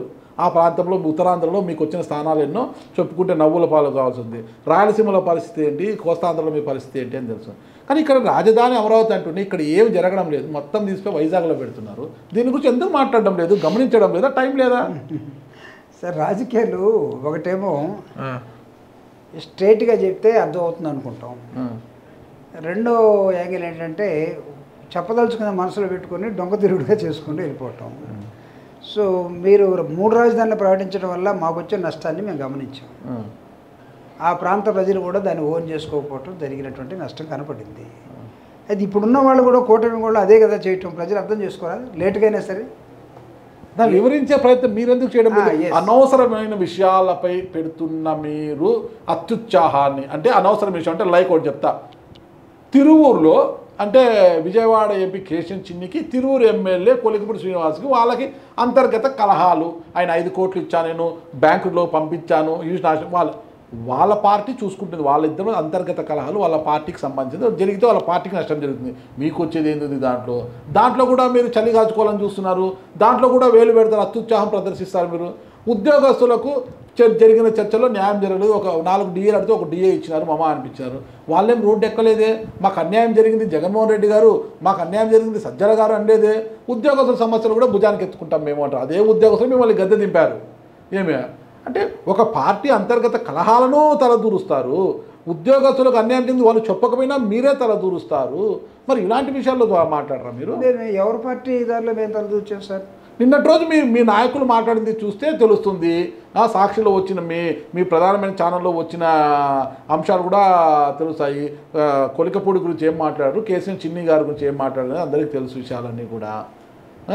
సార్ నేను నిన్నగాక మొన్న పార్టీ ఆఫీస్లో ప్రెస్ మీట్ పెట్టాను 4 o'clock. ఓకే. నన్ను కింద ఉన్నటువంటి జర్నలిస్టులు నన్ను అడిగారు, కొలికపూడి గారు అండ్ కేసీఆర్ గారి విషయంలో మీ పార్టీ స్టాండ్ ఏంటన్న. వాళ్ళది ఇంటర్నల్ సమస్య, మాకే అవసరం లేదు, వాళ్ళ సమస్యను వాళ్ళు తీర్చుకునేవ్వండి, we are not interested look in to their factor అని చెప్పాను నేను. మరి పేర్నాని గారు ఎందుకు మాట్లాడలేదు? కేసీఆర్ చిన్ని గారు ఆయన అట్లుంటాడు ఇట్లుంటాడు, ఆయన కొలికపూడి చాలా మంచోడండి పాపము, అది ఇదని ఆయన మాట్లాడడము. కానీ వాళ్ళ పార్టీ వాళ్ళ గురించి మీరు ఎందుకు మాట్లాడతారు నాకు అర్థం కదా. వాళ్ళ అంతర్గత కలహాలు కదా అన్నీ కూడా. సార్ మాకున్న జగన్మోహన్ రెడ్డి గారి విధానం ఆలోచనలో కూడా చాలా అంశాల్లో వాళ్ళ పార్టీల్లో మేము తొంగి చూడాల్సిన అవసరం లేదు. వాళ్ళు కొట్టుకొని చచ్చేటప్పుడు మా కామెంట్ కూడా అసలు అవసరం లేదు. ఎందుకంటే ఇంకా ఎదగాలని, వాళ్ళ విభేదాలు పెరగాలని మేము కోరుకుంటాం. మేము వదిలేసాం, రాజేయట్లేదే. ఎవరన్నా మా వాళ్ళు ఎవరన్నా రాజేస్తే అలాంటిది ఏమన్నా. ఎందుకంటే నేను మొన్న ప్రెస్ మీట్ పెట్టి నేనేం మాట్లాడలేదు కదా అని మీ క్వశ్చన్ మీరు ఎవరిని గురించి అడుగుతున్నా నాకు అర్థం కాదు. అందుకోసం వాళ్ళు చలి కాసుకోవాలని మంట పెడతారు, మీరు అడుగునే కాల్ చేస్తాం అనుకుంటారు. ఇప్పుడు కొలికపూడి శ్రీనివాసరావు గారు తెలుగుదేశం పార్టీలో ఆయన ఒక దళితుడుగా నేను మనోవేదనకి గురయ్యాను, తెలుగుదేశం పార్టీ దళిత వ్యతిరేక పార్టీ అనే ఆలోచనతోటి అక్కడక్కడ ఆయన అందరితోటి మాట్లాడుతున్న విధానం మాకు వినపడుతుంది. ఆయన తన నియోజకవర్గం అన్ని కూడా కలుపుకున్నటువంటి ఎంపీ క్యాండిడేట్కి ఆయన దోచుకునే విధానానికి వ్యతిరేకంగా ఎంపీ దోచుకున్నాడు, ఇతను దోపిడీదారుడు, నన్నే 5 కోట్లు అడిగాడు అని చెప్తున్నారని ఈరోజు రాష్ట్రం అంతా ఆలోచిస్తూ ఉంది ఏం జరుగుతుంది వైఎస్ఆర్ కాంగ్రెస్ పార్టీలోని. కొలికపూడి శ్రీనివాసరావు గారు రోజు కేసీఆర్ నానితోటి మాట్లాడుతున్నాడట, చిన్నితోటి కాదు నానితో మాట్లాడుతున్నాడట, ఇంకొకరితో మాట్లాడుతున్నాడట. అంటే తెలుగుదేశం పార్టీలో ఉన్న వాళ్ళు కూడా దాన్ని చాలా తీవ్రంగా చూస్తూ ఉన్నారు. వైఎస్ఆర్ కాంగ్రెస్ పార్టీ గమనించడం మాత్రమే, వాళ్ళ పార్టీలో ఏం జరుగుతుందో మేము గమనిస్తున్నాం. కొలికపూడి శ్రీనివాసరావు గారు అదేవిధంగా చిన్ని గారు ఘర్షణ పడ్డప్పుడు పాపం చంద్రబాబు నాయుడు గారు ఆంధ్రప్రదేశ్లో లేరు, ఆయన ఎక్కడో దుబాయ్లో ఉన్నారు. లోకేష్ గారు ఆంధ్రప్రదేశ్లో లేరు, ఆస్ట్రేలియాలో ఉన్నారు. అక్కడి నుంచి ఒక ట్వీట్ వచ్చిందట, అది అవసరం వాళ్ళకు, పార్టీని కాపాడుకోవాలి, అది వాళ్ళు చేసుకుంటారు మాకెందుకు. దాన్ని ప్రజలు గమనిస్తున్నారని నేను చెప్తున్నా. మనం ప్రత్యేకంగా పుల్ల పెట్టాల్సిన అవసరం లేదు. ఆడని పుల్ల ఉంది, ఆడ రాజుకుంది తెలుగుదేశం పార్టీలో. అందుకే నేను within the Telugu Desam party there are groups, కూటమిలో బేట్లు దేర్ ఆర్ గ్రూప్స్. మీకు ఇంకొక లైవ్ ఎగ్జాంపుల్ మీరు ఒకటి అడిగారు కాబట్టి దాన్ని పక్కన పెట్టి ఇంకో దాన్ని చెప్తాను. డిప్యూటీ సీఎం గారు పవన్ కళ్యాణ్ గారు భీమవరంలో ప్యాకాట్ ఆడుతున్నారు, దీని సంగతి ఏంటని డీజీపీకి ఒక లెటర్ రాశాడట, పేపర్లో చదివాను నేను. అవును, డిఎస్పీ గారు సివిల్ మ్యాటర్స్లోకి ఎక్కువ ఇన్వాల్వ్ అవుతున్నారు అది ఇది అనేసి ఓకే రాశాడట. వెంటనే డిప్యూటీ స్పీకర్ గారు RRR తెలుసు రఘురామకృష్ణరాజు గారు, ఆయన మా భీమవరంలో ఇలాంటి పేకాట్లు సర్వసాధారణం, అంటే కోడి పందాలు మాకు సర్వసాధారణం, ప్యాకెట్ సర్వసాధారణం, సుప్రీంకోర్టు జడ్జిమెంట్లు కూడా ఉన్నాయి ఇక్కడ అని చూపించాడంట. ఆయన సుప్రీంకోర్టు జడ్జిమెంట్లు కూడా చూపిస్తూ ఉంటే తర్వాత లేవనెత్తినటువంటి డిప్యూటీ సీఎం గారు డిప్యూటీ స్పీకర్కి కౌంటర్ ఇవ్వలే. ఇంకా దేనికి పార్లమెంట్ సుప్రీంకోర్టు ఇచ్చిన జడ్జిమెంట్లకు భయపడ్డా, లేకపోతే భీమవరంలో జరుగుతున్నటువంటి దానికి భయపడ్డా, RRRకి భయపడ్డా అర్థం కావట్లా. అంటే కూటమిలో బేట్లు, కూటమిలో రకరకాల లుకలు ఇవన్నీ జరుగుతున్నాయి, ప్రజలు చూస్తూ ఉన్నారు, మేము కూడా గమనిస్తూ ఉన్నాం. అంతేగాని మేమే ఏలు పెట్టదలుచుకోవాలి, మాకు అవసరం కూడా లేదు. ఒకవేళ మా పార్టీ తరఫున ఎవరైనా కుదురుగా ఉండలేక ఎవరైనా ఏలు పెట్టినా కానీ ఇప్పుడు కాదు అబ్బాయి అని కూడా చెప్తాం మేము. సో మాకేమీ ఆత్రం లేదు సార్, ఎందుకంటే ఎన్నికలు ఎప్పుడు వస్తాయి 2029. ఆ లోపల మాకు మీరు అన్నట్టుగా మీకు మీ నాయకుడికి చాలా టైం ఉందన్నారు. మేము ఫ్రేమ్వర్క్ చేసుకుంటున్నాం, మేము హోంవర్క్ చేసుకుంటున్నాం. మాకు క్లాస్కి వెళ్ళినప్పుడు టీచరు వాళ్ళతో పాటు మాకు కూడా 99 మార్కులు వేయాలని మేము ప్రజలతోటి మార్కులు ఎంచుకోవడం కోసం మేము ఇప్పుడు పోరాట మార్గాన్ని ఎంచుకొని ఉన్నాం. అంతేగాని వాళ్ళలో ఏదో జరుగుతుంది అక్కడ ఏలు పెట్టాలి ఇక్కడ ఏలు పెట్టాలంటే మా పని ఎవడు చేస్తాడు? సరే, కూటమికి పూర్తిగా వ్యతిరేకత వస్తుంది, వ్యతిరేకత స్టార్ట్ అయ్యింది అని మీరు అంటున్నారు కదా పదే పదే మీ పార్టీ నాయకులు. మరి స్థానిక సంస్థల్లో మీరు పోటీ చేసే అవకాశం ఉందంటారా పూర్తి స్థాయిలో? ఖచ్చితంగా చేస్తాం. ఎందుకంటే కూటమికి వ్యతిరేకమైనటువంటి వాతావరణం ఈ రాష్ట్రంలో లేదని మీరు చెప్పదలుచుకున్నారా? ఒకవేళ ఆ వాతావరణం ఉన్నా కూడా ఆ వాతావరణం మీకు అనుకూలంగా మారిందని మీరు అనుకుంటున్నారా? మార్చుకోకపోతే అది మా తప్పు అవుతుంది. మార్చుకునే శక్తి సామర్థ్యాలు మీలో ఉన్నాయా? దానికోసమే కదా మేము రాష్ట్ర కమిటీ ద్వారా నిర్మాణం ద్వారా ముందుకెళ్తా ఉన్నాం. కమిటీలను ఏర్పాటు చేస్తే సరిపోతుంది. అదే నేను చెప్పాను, మొక్క నాటేసే సరిపోదు, దానికి నీళ్లు పోయాలి, ఎరువు వేయాలి, అన్నీ చేస్తేనే అది మహావృక్షం అవుతుంది, నీడనిస్తుంది అని నేను చెప్తున్నాను అనమాట. మొక్క నాటాను ఇక అది వృక్షం అయిపోతుంది అనుకుంటే ఎలా? నిర్మాణం చేశారు, పార్టీ క్యాడర్లు పదవులు ఇచ్చారు, అన్నీ చేశారు, పదవుల పందారం పెట్టారు, పదవుల పందారం చాలామంది పదవులు దక్కించుకున్నారు, బాగుంది. పని చేసేవాడేవాడు? పని చేయాలి కదా. మేస్త్రీలు ఎక్కువైపోయినారు, కూలోళ్ళు లేరు కదా. కనీసం కూలలో పెట్టి పనిచేసే మేస్త్రీ కావాలి కదా. అంటే మా దగ్గర వర్క్ డెలిగేషన్ సరిగా జరగట్లేదు అంటారా? అదే కదా మనకు వచ్చింది. అందరూ కూడా కూర్చొని ఒకరి లోతుల గురించి ఒకరి గురించి ఒకరు ఈయన్ని మార్చేస్తారు, ఆన్ని మార్చేస్తారు, ఆడుండడు నెక్స్ట్ మంత్, ఈడుండడు నెక్స్ట్ మంత్ అని చెప్పుకోవడం తప్పితే అరే నాకు ఇచ్చిన బాధ్యతకు నేను ఏం చేస్తున్నాను? తాడిపత్రిలో పెద్దారెడ్డి సరిగ్గా పనిచేయడం లేదు, రమేష్ రెడ్డిని తెచ్చిపెట్టాలి ఆడ. పెద్దారెడ్డి పని చేయకపోతే ఇంకొక అది అధిష్టానం చూసుకుంటుంది, దాన్ని ఎప్పుడెప్పుడు డిస్టర్బ్ చేయాలి ఆడ. ఇంకొక నియోజకంలో సరిగా లేడు, అన్ని తెచ్చి ఈడ పెట్టాలా? ఇవి ఎక్కువైపోయినాయి. మనకు సెంట్రల్ ఆఫీస్లో ఇటు అడ్డంగా ఉన్నాడు, ఇన్ని లేపేస్తే మనమే ఆ కుర్చీలో కూర్చోవచ్చు, ఇన్ని ఫస్ట్ లేపేయాలా, అన్ని ఏం చేయాలా మనం అని ఈ లుకలు అనమాట. అది మీ దృష్టిలో సెంట్రల్ ఆఫీస్లో బాగా పనిచేస్తుంది. దాంట్లో వెనకల ఎంతమంది కుమ్ములాటలు ఉన్నాయి, ముందర ఎంతమంది ఉన్నారు, ఉన్నవారిని వెనక్కి లాగడానికి ఎంతమంది ప్రయత్నాలు చేస్తారు అందరికీ తెలిసిన విషయమే. దీని మీద ఊరికి అనవసరమైన పోరాటం కదా ఇది. మీరు ప్రభుత్వ వ్యతిరేకత మీకు వస్తున్నప్పుడు దాన్ని పాజిటివ్గా మలుచుకోవడానికి ప్రయత్నాలు చేయాలి. త్వరలో స్థానిక సంస్థల ఎన్నికలు రాబోతున్నాయి. అది ఒక రెఫరెండం కాబోతుంది. స్థానిక సంస్థల ఎన్నికలు మీకు స్థానిక సంస్థల ఎన్నికల్లో కనీసం కొన్ని జిల్లా పరిషత్లో, కొన్ని మున్సిపాలిటీలో, కొన్ని కార్పొరేషన్లో, కొన్ని పంచాయతీలో మీరు గెలిస్తే కనీసం వ్యతిరేకత వచ్చేసింది, మాకు ఇది పాజిటివ్ అవుతుంది, నెక్స్ట్ మాకు బలం ఏర్పడుతుంది అనేది ఎక్కడ మీకు ఈరోజు కూడా. సార్, ఈ రాష్ట్రంలో యాంటీ ఇన్కంబెన్సీ కూటమి పార్టీకి, కూటమి ప్రభుత్వానికి వ్యతిరేకంగా ప్రజల్లో నాకు తెలిసి చాలా మార్పు వచ్చింది. ఎందుకంటే వాళ్ళు ఆశించిన దానికి అనుగుణంగా పార్టీ ఇప్పుడు ప్రభుత్వం పనిచేయట్లేదు. ఈ కూటమి కూడా ఎలక్షన్ బిఫోర్ ఇచ్చినటువంటి వాగ్దానాలు ఏవైతున్నాయో ఇన్వేరియబుల్లీ ఇవ్వలేని పరిస్థితుల్లోకి ఈరోజు ప్రభుత్వం వెళ్ళిపోయింది. కాబట్టి ప్రజల్లో ఒక ఆలోచన పెరుగుతూ ఉంది. అయితే మీరు అన్నట్టుగా దీని మొత్తాన్ని మీ వైపు మలుచుకొని పోలరైజ్ చేసుకోగలరా, డైనమిక్స్ని మార్చగలరా, మీకు ఆ శక్తి సామర్థ్యాలు ఉన్నాయి? ఏస్ ఖచ్చితంగా ఉన్నాయి మాకు. ఆ దిశగా మేము పనిచేస్తూ ఉన్నాం. మా సెంట్రల్ ఆఫీస్లో మేము పనిచేయట్లేదని మీరు ఏం గమనించారని మీరు మాట్లాడుతున్నారు? మా పార్టీ సెంట్రల్ ఆఫీస్లో ఎంత క్రిస్టల్ క్లియర్గా మేము పనిచేస్తున్నామో, ఎలా వచ్చినటువంటి వాళ్ళని ఎలా కూర్చోబెట్టి మాట్లాడి ప్రతి మనిషిని జగన్మోహన్ రెడ్డి గారికి కలిపే ప్రయత్నం అక్కడ జరుగుతుంది కదా. పనితీరులో ఏమాత్రం లోపం లేదు. స్టాఫ్ ఎక్కువైపోయినారు, వాళ్ళని తొలగించాలి, సార్కి మనం డబ్బులు మిగిలించాలి, కాస్ట్ కటింగ్ చేయాలి, ఆదాయం లేదు కాబట్టి ఖర్చులు వ్యయాలు తగ్గించుకోవాలని చాలా చక్కగా పనిచేస్తున్నారు. కాస్ట్ కటింగ్ సిబ్బందిని తొలగించే మార్గంలో పయనిస్తున్నారు. కానీ పార్టీని అంటే ఇలాంటి కార్యక్రమాలు చేసి ప్రజా ఉద్యమాలు చేస్తూ పార్టీని ఎలా బలోపేతం చేసుకోవడం అనేది లేదు. ఎందుకంటే కాస్ట్ కటింగ్ చేసి పార్టీని బలోపేతం చేస్తుంది మీ పార్టీ సెంట్రల్ ఆఫీస్లో కూర్చొని. అలాంటిది ఏం లేదు సార్. కాస్ట్ కటింగ్లో జగన్మోహన్ రెడ్డి గారు, నేను ఆయన ఓదార్పు యాత్ర నుంచి చూస్తూ ఉన్నాను. ప్రజలతో మమేకమయ్యి ప్రజలకు అవసరమైతే ఎక్కడైనా తన శక్తి మేరకు సహాయం చేసుకుంటే వ్యక్తి, కానీ పార్టీ ఆఫీసులో కాస్ట్ కటింగ్ చేసి లేకపోతే ఎవరో 10 మంది పనిచేస్తూ ఉంటే పాపం పేదోళ్ళనో లేకపోతే వాళ్ళ పని తీసేసే మార్పులో వైఎస్ఆర్ కాంగ్రెస్ పార్టీ. స్ట్రైట్గా ఒక ఆన్సర్ చూపిడి కదా సార్. ఓదార్పు యాత్రలో ఆశాంతం జగన్మోహన్ రెడ్డి గారు వెంట నడిచిన వ్యక్తి జూపిడి ప్రభాకర్ గారు. Yes sir. నాటి నుంచి నీటి వరకు ఆ జూపిడి ప్రభాకర్ గారు వేరు, ఈ జూపిడి ప్రభాకర్ గారు వేరు. ఆ రోజు ఓదార్పు యాత్రలో మీకు కనిపించిన జగన్మోహన్ రెడ్డి ఈరోజు పార్టీ అధినేతగా మాజీ ముఖ్యమంత్రి జగన్మోహన్ రెడ్డి ఇద్దరు ఒకటేనా సార్? జగన్ అన్నలో ఒక వ్యక్తిగా ఆయన ఒక స్వచ్ఛమైనటువంటి వ్యక్తి సార్, ఎలాంటి మార్పు లేదు. అయితే పరిణామ క్రమం ఉంటుంది.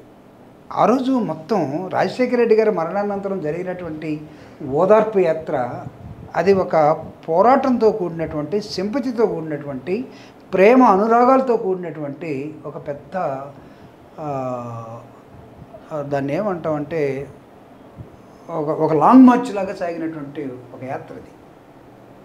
సో ఆ రోజు జగన్మోహన్ రెడ్డి గారు ఎలా ఉన్నారో ఈరోజు ఆయన ప్రతిపక్ష నాయకుడిగా, ముఖ్యమంత్రిగా, మళ్ళా ప్రతిపక్ష నాయకుడిగా ఆయన మనసులో అలాంటి స్వభావమే ఉంది కానీ వేరే స్వభావం లేదు. ఈరోజు ఒక చట్రంలో ఆయన ఉన్నారు, మధ్యలో చుట్టూ ఒక పరివారం ఏర్పడిపోయింది, సొంత నిర్ణయాలు తీసుకోలేకపోతున్నారు. ఏదైనా కూడా కొంతమంది కోట్రీ ప్రకారమే నడుచుకోవాల్సి వస్తుంది. నాడు జగన్మోహన్ రెడ్డి గారు ఏదైనా సొంతంగా నిర్ణయం తీసుకునేవారు. ఈరోజు ఒక కోట్రీ తన చుట్టూ ఒక లేయర్ ఏర్పడింది. ఆ లేయరే మొత్తం కూడా ప్రధాన భూమిక పోషిస్తారు. ఒకవేళ అలాంటి లేయరు ఏర్పడే ఆ లేయర్ వల్ల ఇబ్బంది జరుగుతుంది అని అనుకుంటే ఆ లేయర్ని ఎప్పుడు ఉంచాలో ఎప్పుడు తీసేయాలో కూడా నాయకుడికి తెలియకుండా ఉంటుందా? మరి ఈరోజు లిక్కర్ మీద ఇంత అవాండాలు వేస్తున్నారు కదా. అంటే ఎక్కడ అన్నమయ్య జిల్లా మొలకల చెరువు మండలంలో జాతీయ రహదారికి పక్కనే ఒక డెన్లో కల్తీ మద్యాన్ని తయారు చేసి రాష్ట్రం అంతా విస్తరించారు కదా. దాని మీద జోగి రమేష్ లింకులు ఉంది. ఎంతో కొంత లింకు లేకపోతే ఆరోపణలు ఎవరు చేయరు. మరి దాన్ని కూడా మీరు ఇంతవరకు అయింది కనీసం ఈయన ప్రమాణాలు చేస్తున్నారు. ఓకేలే, గుడికి వెళ్ళి ప్రమాణం చేస్తాడు, బడికి వెళ్ళి ప్రమాణం చేస్తాడు, అన్ని చోట్లకి ఈయన ప్రమాణం చేస్తాడు.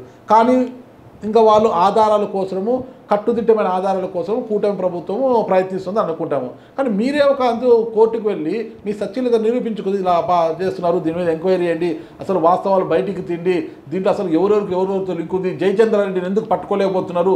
జయచంద్రారెడ్డి అనే వ్యక్తి సౌత్ ఆఫ్రికాలో లేడు, బెంగళూరులో ఉన్నాడు. బెంగళూరులోనే మకాం పెట్టుకుని జయచంద్రారెడ్డి, ఆయన పిఏ రాజేష్, వాళ్ళ బామర్ది గిరిధర్ రెడ్డి, వాళ్ళ ఇంట్లో పనిచేసే అన్బురాజను అందరూ ఒక కూటమిగా ఆడ బెంగళూరులో ఉన్నారు. వాళ్ళని ఎందుకు పట్టుకోలేకపోతున్నారు? జయచంద్రారెడ్డిని పట్టుకుంటేనే దీంట్లో వాస్తవాలు బయటకు వస్తాయి. జనార్దన్ రావే వీడియో చేశాడా, జనార్దన్ రావుతో ఎవరైనా చొప్పించారా ఏమని జనార్దన్ రావుతో అనే విషయం పైన ఈ నిజ నిర్ధారణ అంటే మనకు ఒక కోర్టు ద్వారా ఒక కమిటీని వేసి, ఒక రిటైర్డ్ జడ్జితోనో ఎవరితోనో కమిటీని వేసి నిజాలను వెలికి తీయండి అనే విధంగా మీరు ఎందుకు కోర్టుకు పోవడం లేదు?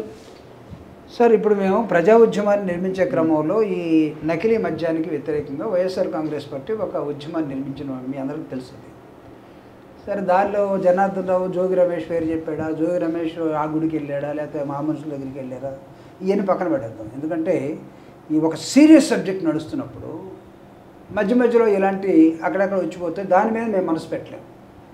మీరు అన్నట్టుగా ఆ నకిలీ మద్యానికి వ్యతిరేకంగా సిబిఐ ఎంక్వైరీ చేయమని వైఎస్ఆర్ కాంగ్రెస్ పార్టీ కోరుతూ ఉంది.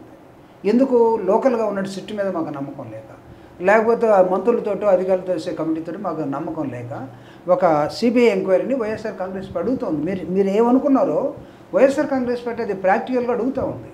అయితే ఇంకొక రూపంగా మేము అది అడిగిన తర్వాత వెంటనే రిటైర్డ్ జడ్జితోటో లేకపోతే సిట్టింగ్ జడ్జితోటో ఒక కమిటీని వేయమని మేము అడగలేము. ఎందుకంటే మేము we're aiming at central government ఆధీనంలో ఉన్నటువంటి సిబిఐని అడిగినప్పుడు మధ్యలో మనం ఇది అడగలేము. కాబట్టి మేము దానికి స్టాండ్ అయ్యి ఉన్నాం. దానిలో ఆ నకిలీ మద్యం ప్రజా ఆరోగ్యానికి, పేదవాడికి ఎవడన్నా కష్టపడి ఒళ్ళు నొప్పుల కోసం అది మర్చిపోవడానికి తాగితే వాడు చచ్చిపోయే దశలోకి వస్తే వాడి తరపున ప్రభుత్వం వాడిని ఇంకా తాగనట్టుగా బెల్ట్ షాపులు పెట్టి కోట్లు డబ్బులు కుమ్మరించి గ్రామంలో ప్రతి గ్రామానికి ఒక బెల్ట్ షాప్ లాగా పెట్టేసి రాత్రుల్లో డోర్ డెలివరీ లాగా చేసి మొగుడు పెళ్ళం కోపం వచ్చి అలిగి అటు ఇటు ముఖం పెట్టుకొని పడుకుంటే వాడికి నేను తాగితే ఇదంతా పోతున్నట్టుగా డోర్ డెలివరీ పిలిస్తే వచ్చేట్టుగా తయారు చేసే ప్రభుత్వ వ్యతిరేక విధానాన్ని మేము ఎండగడతాం. సిబిఐ ఎంక్వైరీ కావాలని మేము అడుగుతా ఉన్నాం. ఇక్కడ మేమేమి కామ్గా లేము. అయితే మధ్యలో జోగి రమేష్ ఇన్వాల్వ్ అయ్యాడా, అయితే వాళ్ళు ఎందుకు ఆయన చేసిన దాని సవాలుకు ముందుకు రాలేదు, ఇవన్నీ చిన్న విషయాలు. అసలు మేము పెద్ద అంశాన్ని మేము ఏం చేసినప్పుడు చిన్న అంశాలకి వైఎస్ఆర్ కాంగ్రెస్ పార్టీ ఎందుకు పోతుంది? జోగి రమేష్ ఒకవేళ ఆయన పేరు వచ్చిందని ఆయన బాధ ఉండొచ్చు. జనార్దన్ రావు అతను వాళ్ళిద్దరూ అతను నాకు మాట్లాడు ఇవన్నీ చెప్తున్నా. ఇంకా ఎంక్వైరీ ఏదో జరుగుతూ ఉంది, తేలినప్పుడు తేలుదు. బట్ మా ఆలోచన విధానం ఏంటంటే ఈ నకిలీ మద్యం ఫ్యాక్టరీలకు, అందుకే నేను ఒక ప్రెస్ మీట్లో కూడా చెప్పాను, ఈయనేదో దుబాయ్ పోతున్నాడు, సింగపూర్ పోతున్నాడు, లేకపోతే దావోస్ వెళ్తున్నాడు, అమెరికా వెళ్తున్నాడు, అక్కడి నుంచి ఏమన్నా పెద్ద ఇండస్ట్రీస్ ఏమైనా తెస్తాడు అనుకుంటే కూటమి నాయకులు కానీ చంద్రబాబు నాయుడు గారు మరి నకిలీ మద్యం తయారు చేసే ఫ్యాక్టరీని తీసుకొచ్చి మన మొఖాన్ని పెట్టి ఇక్కడ వాడు భాగస్తుడు, ఇక్కడ వీడు భాగస్తుడు, తెలుగుదేశం వాళ్ళు వైసీపీ వాళ్ళు కలిసి నకిలీ మద్యం తయారు చేస్తున్న దృక్పథాన్ని చేస్తున్నాడు. కానీ అసలు నకిలీ మద్యానికి నేను వ్యతిరేకం, ఖచ్చితంగా వాళ్ళని అరెస్ట్ చేస్తాం, వాళ్ళ ద్వారా కక్కిస్తాం నిజం అని పాలకపక్షం చెప్పలేకపోతా ఉంది. అందుకే మేము దీని మీద సిబిఐ ఎంక్వైరీ అడుగుతా ఉన్నాం. సార్ మీరు ఏదైతే అనుకుంటున్నారో ఈ పోరాట రూపంలో మార్గంలో వైఎస్ఆర్ కాంగ్రెస్ పార్టీ ప్రజల పక్షాన ఉంటే బాగుండని మీరు కోరుకుంటున్నారు, నాకు అర్థమవుతుంది. మీరు మమ్మల్ని గుచ్చి సంధించే ప్రశ్నలు ఇది నా ఒక్కడికే తగలటం లేదు. ఈ రాష్ట్ర ప్రజల్ని, రాష్ట్ర భవిష్యత్తుని, ప్రజా ఆరోగ్యాన్ని, ప్రజల చైతన్యాన్ని దృష్టిలో పెట్టుకుని మీరు అనేకమైన ప్రశ్నలు వేస్తూ ఉన్నారు. Yes, we welcome it. At the same time will take, మీరు చెప్పేదాన్ని ప్రధాన్ని పాజిటివ్గా తీసుకొని మా శ్రేణులకి దీన్ని అందించి ప్రజా ఉద్యమాన్ని బాటం నుంచి లేపుతాం. ఖచ్చితంగా ఎవడొస్తాడో చూస్తాం సార్. ఏ విధంగా వీళ్ళు ప్రైవేటైజేషన్ చేస్తారో మెడికల్ కాలేజ్ చూస్తాం.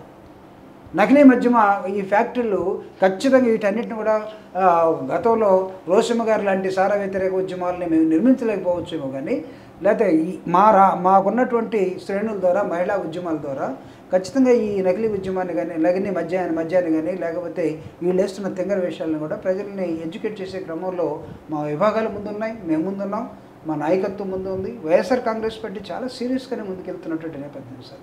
చూద్దాం పని ఎందుకు ముందుకెళ్తుందని. ఇటీవల కర్నూలు జిల్లా అంటే లాస్ట్ ఫ్రైడే కర్నూలు జిల్లాలో తెల్లవారుజామున 3:30 గంటల మధ్య వేమూరి కావేరి ట్రావెల్స్ అగ్ని ప్రమాదం గురయ్యి, అదే ఒక మందుబాబు కుర్రాడు మద్దతు సేవించి బైక్లో వచ్చి డివైడర్ని వాడు చనిపోవడం కూడా, వాడి బైక్ బస్ కింద పడి ఆ నిప్పులతో అది 19 మంది ప్రయాణికులు చనిపోవడం, వాడు చనిపోవడం జరిగింది. దీన్ని ఎలా చూస్తారు అంటే సార్, నాకు చూసినప్పుడు నేను దీని మీద ఒక 3 days నుంచి నేను అబ్జర్వ్ చేస్తున్నాను. త్రూ అంటే టీవీ ఛానల్స్ కానీ, లేకపోతే న్యూస్ పేపర్స్ కానీ, లేకపోతే స్టేట్ గవర్నమెంట్ ఇస్తున్నటువంటి ప్రకటనలు కానీ, ఇవన్నీ చూసినప్పుడు నాకు ఏమనిపించిందంటే, మనలో ఏదో మనకు డబ్బులు అవసరమైనప్పుడు గవర్నమెంట్ ఆఫీసర్సు లేకపోతే రాజకీయ నాయకులు ఆ ప్రైవేట్ వాళ్ళు పట్టడం, డబ్బులు వసూలు చేసుకోవడం పోవటం జరుగుతుంది. కానీ నిజంగా ఒక వెహికల్ ఒక ప్రాంతం నుంచి ఇంకో ప్రాంతానికి బయలుదేరుతూ ఉంటే అది ప్రైవేటా పబ్లికా, గవర్నమెంట్దైనా సరే, దానికి కావాల్సినటువంటి certificate, qualify and quality certificate ఏమైనా ఇస్తున్నామో లేదో చూసుకోవాలి. అంటే ఈ యాక్సిడెంట్ కన్నా ముందు చాలా జరిగాయి, కానీ ఒక స్పార్క్ తోటి మొత్తం తగలబడిపోవటం అనేది, ఆ స్పార్క్ ఎందుకు వచ్చింది? ఎవరో ఆ శివప్రసాద్ ఎవరో అవన్నీ చూసినప్పుడు, శివశంకరు ఆ వీడియోలు చూసినప్పుడు అతను మోటార్ వెహికల్ తిప్పటం, తర్వాత ఒక విధంగా చెప్పాలంటే మన గవర్నమెంట్ పెట్టినటువంటి మందు షాపులోనే అవి కొనుక్కొని 2 గంటల వ్యవధిలో 2 షాపుల్లో కొని తాగేసాడంట కుర్రాడు. అవును, తాగాడు, స్పృహ తప్పి పడిపోయాడు, బండి పడిపోయింది, అతను పోయి డివైడర్ కొట్టుకున్నాడు, చనిపోయాడని వెనక కూర్చుని అతను చెప్తున్నాడు. వాడు ఆ బండిని లాగే క్రమంలో, లేదా వాడు వల్ల కాక ఉన్నారు, రాత్రుల్లో వర్షం పెద్ద బండి పోతూ ఉంది. ఈ బండికి డ్రైవరు ఒక బండిని తగిలించినప్పుడు ఆ శబ్దం కానీ, లేకపోతే ఆ వినికిడి కానీ ఆ డ్రైవరు ఒక 200 అడుగులు లాక్కెళ్ళేంత వరకు ఎందుకు గమనించలేకపోయాడో, maybe it is the fault of the driver. Over speed ఉంటాయి కదా బస్సులు, రాత్రి రెప్పపాటు కాలంలో బస్సులు వెళ్ళిపోతుంటాయి, మినిమం 140-150 స్పీడ్తో కొడుతుంటాయి బస్సులు. ఈ కనీసం రవాణా శాఖ అధికారులు ఎవరైనా నైట్ టైమ్స్ వెళ్ళి చెకింగ్ చేస్తే కదా. అసలుకి స్పెషల్ స్టేటస్ ఉన్న రాష్ట్రాల్లో, కేంద్రపాలిత ప్రాంతాల్లో ట్యాక్సులు తక్కువ ఉంటాయనేది, ఈ ప్రాంతం నుంచి అక్కడికి వెళ్ళి దొంగ సర్టిఫికేట్లు పెట్టుకుని బస్సులు కొనుగోలు చేసి వాళ్ళు అక్కడే రిజిస్ట్రేషన్ చేసుకొని సీటర్ బస్సులు, స్లీపర్లు బస్సులు చేసుకొని వస్తుంటారు. మన దగ్గర అయితే హోమ్ స్టే ట్యాక్స్ అయితే ఒక సీటుకి 4,000 కట్టాలి, అక్కడైతే 390 రూపాయలు అంటే ఒక సీటుకి. సరే, ఎవరైనా దీని మీద అరే ఇన్ని బస్సులు ఎక్కడి నుంచి వస్తున్నాయి, మన వాళ్ళు అక్కడిపోయి బస్సు ఎలాగ ఉన్నాడు, వాడికి అక్కడ లోకల్ ప్రూఫ్ కావాలి కదా, లోకల్ ఐడి ప్రూఫ్ కావాలి కదా, ఐడి ప్రూఫ్ ఎలా సంపాదించాడు ఏమో విచారణ చేస్తున్నారు. ఏ పార్టీ అధికారంలో ఉన్నా కూడా విచారణ చేస్తున్నారు. విచారణ చేసి దొంగలను పట్టుకోదరే, నీకు అక్కడ ఐడి ప్రూఫ్ ఎలా వచ్చింది?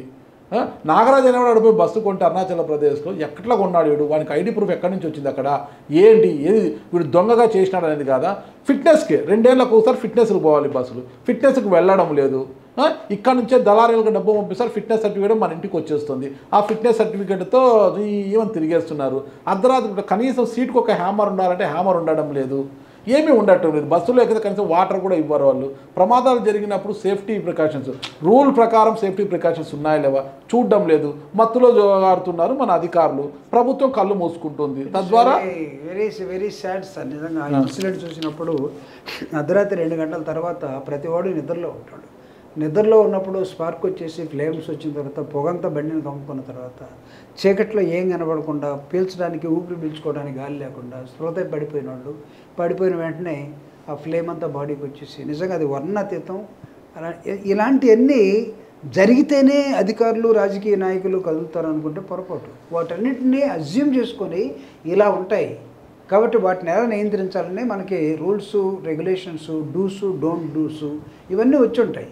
ఆ బండి నడిపే డ్రైవరే వాడు కంగారులో ఉండి, ఇద్దరు ఉండాల్సిన డ్రైవర్లు ఒకడే ఉండటం, లేకపోతే వాడు అలసటగా ఉండటం, వాడికి రెస్ట్లెస్ అనిపిస్తే వాడు ఏమని చేస్తాడు? వాడు మోటార్ బైక్ రోడ్డు మీద తగిలిపోతూ ఉందంటేనే వాడు అర్థం చేసుకొని దీనిలో రాత్రి డిస్కస్ చేస్తూ ఉంటే మా వైఫ్ ఒక మాట ఉంది, నువ్వు ఎప్పుడైనా గమనించావా లారీలు కానీ బస్సులో ఉన్న డ్రైవర్లు వాళ్ళు ఎప్పుడు కిందకు చూడరు, రోడ్డు మీద ఇట్లా చూస్తుంటారు అంటున్నాయి.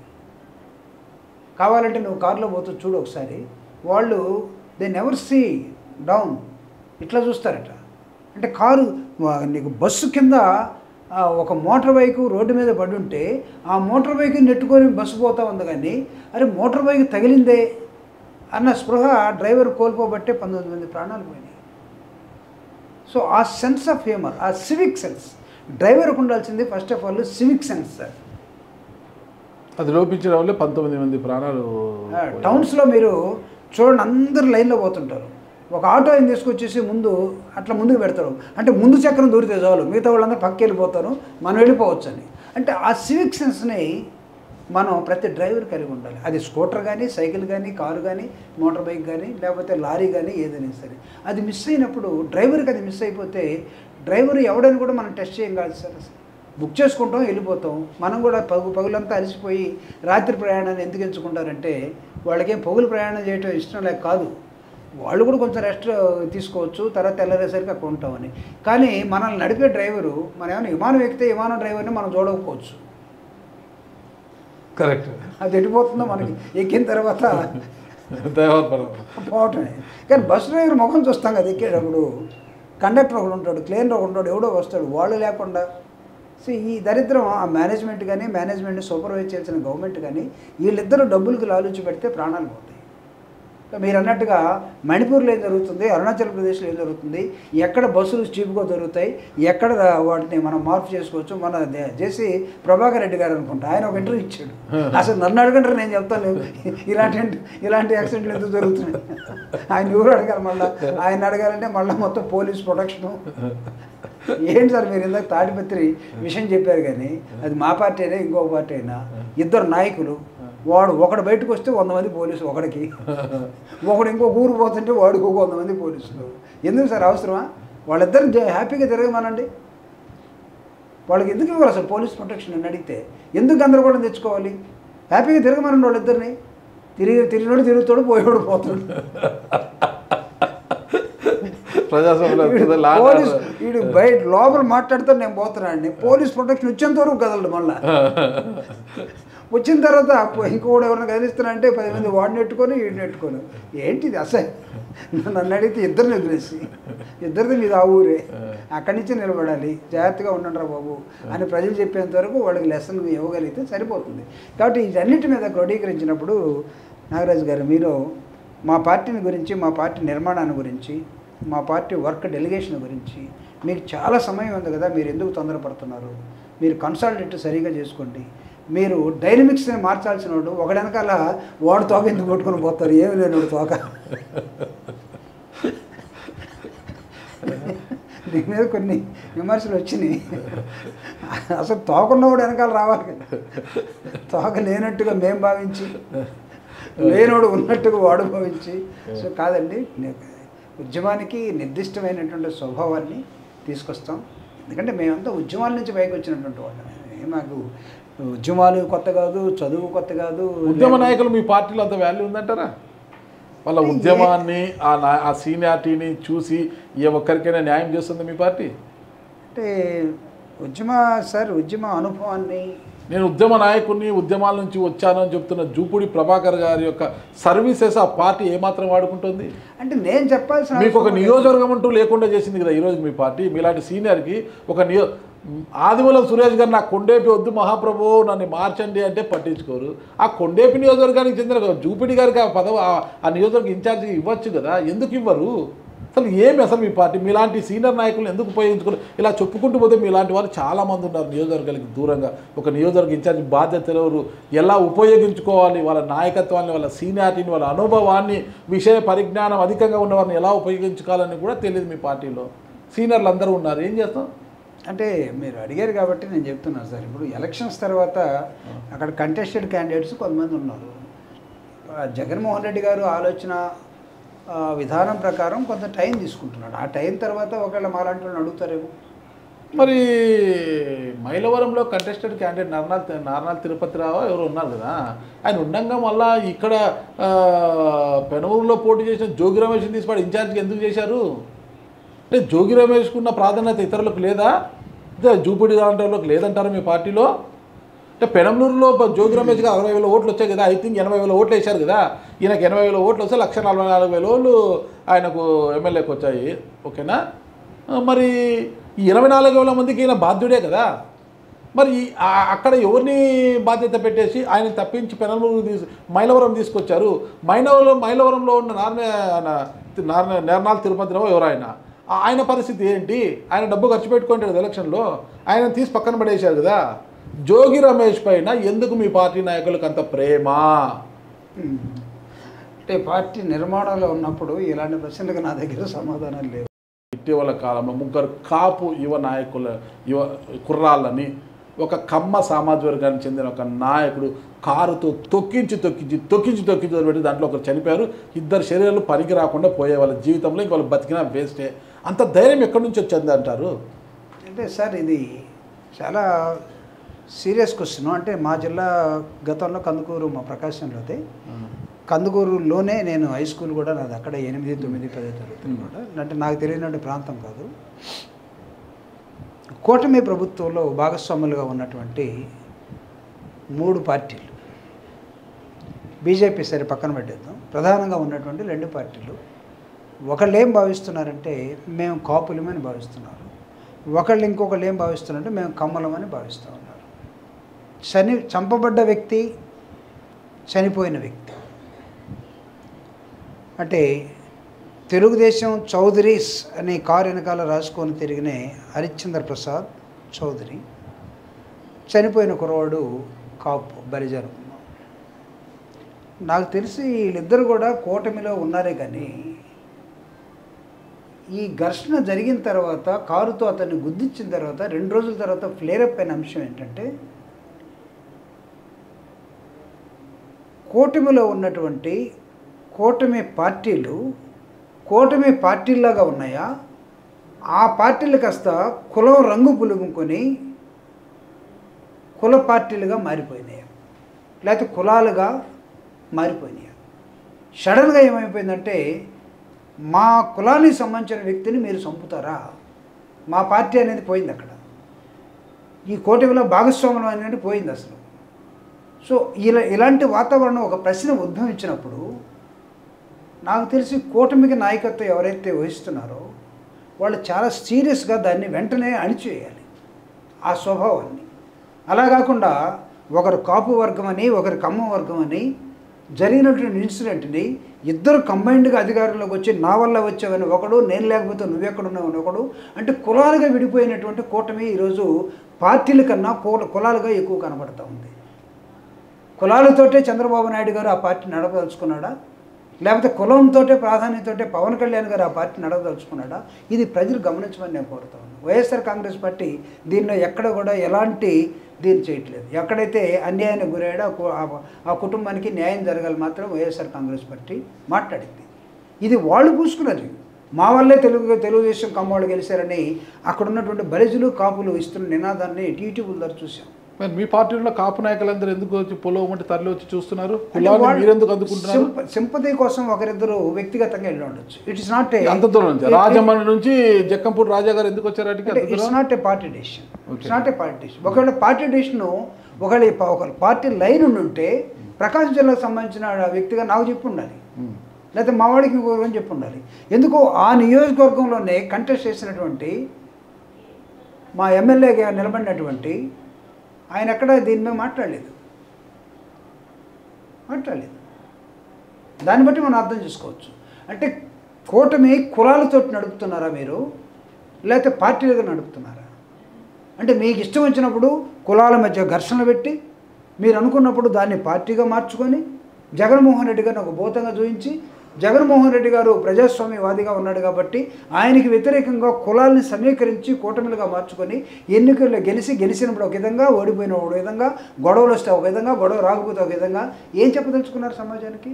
మా మసూదన్ యాదవ్ ఉన్నాడు అక్కడ, బుర్ర మసూదన్ యాదవ్ కొండేపి కందుకూరు ఇన్ఛార్జ్. ఆయన ఈరోజు వరకు ఎక్కడ దాన్ని కులాలుగా చూడలేదు అసలు. కాబట్టి అక్కడ ఉన్న కూటమిలో ఉన్న పార్టీలు సమాజం పట్ల అవగాహనని ప్రజలకి మీరు ఏ సందేశం ఏ విధంగా ఇస్తున్నారో చూసుకోమని కోరుతా ఉన్నాను. ఒకవేళ అంతరాను కులాన్ని పూసుకొని వచ్చిన నాయకుల తరపు వాళ్ళందరికీ పవన్ కళ్యాణ్ నాయకుడు అయితే నేను ఎలా చెప్తాను? మీరు అడిగిన ఈస్ట్ గోదావరి, వెస్ట్ గోదావరి నుంచి వచ్చినటువంటి వాళ్ళకి జగన్మోహన్ రెడ్డి నాయకుడు, పవన్ కళ్యాణ్ కాదు వాళ్ళ నాయకుడు. కానీ గొడవ పెట్టినటువంటి వాళ్ళు, మాట్లాడినటువంటి వాళ్ళకి పవన్ కళ్యాణ్ నువ్వు మా నాయకుడు అనుకున్నావు, నువ్వు మా నాయకుడు కాదు చంద్రబాబు నాయుడు అంటే వెళ్ళిపోతూ ఉన్నావు, మా కులం వ్యతిరేకమని వాళ్ళు మాట్లాడుతూ ఉన్నారు. నాకు కులం లేదు, నాకు పార్టీ మాత్రమే ఉందని పవన్ కళ్యాణ్ చెప్పాలి, చెప్పట్లేదు ఆయన. మేము ఎక్కువగా మాట్లాడితే దీనిలో మళ్ళీ మీరు రాజేస్తున్నారంటారేమో. అందుకే కులం కంపుతోటి చాలా జాగ్రత్తగా రాజకీయ పార్టీని నడుపుకోవాల్సిన రాజకీయ పార్టీ నాయకులు వాళ్ళకి నిజంగా అనుభవం ఉంటే అనుభవాన్ని ప్రదర్శించండి, గాలికి వదిలేయకండి. ఈరోజు కందుకూరు నాకు తెలిసి వాళ్ళిద్దరు కులాల మధ్య తన్నుకున్నారని నేను అనుకోవట్లేదు. వాళ్ళిద్దరి మధ్య స్నేహం ఉంది. అయితే అది ప్రాణ స్నేహమా లేకపోతే ఇంకో స్నేహమా నేను సర్టిఫికేట్ ఇవ్వదలుచుకోలేదు, తీసుకునే స్నేహం నేను ఇవ్వదలుచుకోలేదు. ఒక కుటుంబం, రెండు కుటుంబాలు, వాళ్ళిద్దరు కులాలు వేరే ఉండొచ్చు, కలిసిమెలిసి ఉంటున్నటువంటి నేపథ్యం. ఎందుకు గొడవ జరిగింది? మూల కారణాల్లోకి మూలంలోకి వెళ్ళకుండా మీరు పెరిఫెరీలో దానికి 4 ఎకరాలు ఇచ్చావు, 3 ఎకరాలు ఇచ్చావు, 7 లక్షలు 5 లక్షలు డబ్బులు ఇచ్చావంటే కాదు. ఎందుకంటే అది మీ మీ మీ దాన్ని మీ పొలిమేర దాటి వేరే ప్రాంతానికి వెళ్ళిపోయింది. ఇష్యూ మీ చేతిలో లేదు. లేస్తే పాపం ఒక ఉంది కదా అనిత గారు, హోమ్ మినిస్టర్, ఆమెను పంపుతూ ఉంటారు, పలానా చోట అది ఉంది నువ్వు బొమ్మ, ఇంకో వాళ్ళని తోడిచ్చి. లేకపోతే ఆవిడ పోతున్న నారాయణ ఎందుకు రావాలి అక్కడికి? అసిస్టెంట్స్ ఒకళ్ళని ఇచ్చి పంపిస్తూ ఉంటారు, రాకరి తీర్చుకోవడానికి ఈ అమ్మాయి వెనుక వస్తూ ఉంటుంది, దళితురాలు కదా. Okay sir, thank you. మీరు చెప్పినట్టుగా మెడికల్ కళాశాల మీద కూటమి ప్రభుత్వం తీసుకున్న స్టాండ్ అయితే చాలా స్పష్టంగా ఉంది. అయితే మీరు ఎలాంటి నిర్ణయం తీసుకుంటారు, కూటమి ప్రభుత్వం తీసుకున్న నిర్ణయాన్ని తప్పు అని వాళ్ళు తెలుసుకొని ఎలా వెనుదిరుగుతారు అనేది కూడా వేచి చూద్దాం సార్. థ్యాంక్ యూ సార్, నమస్తే. Thank you so much.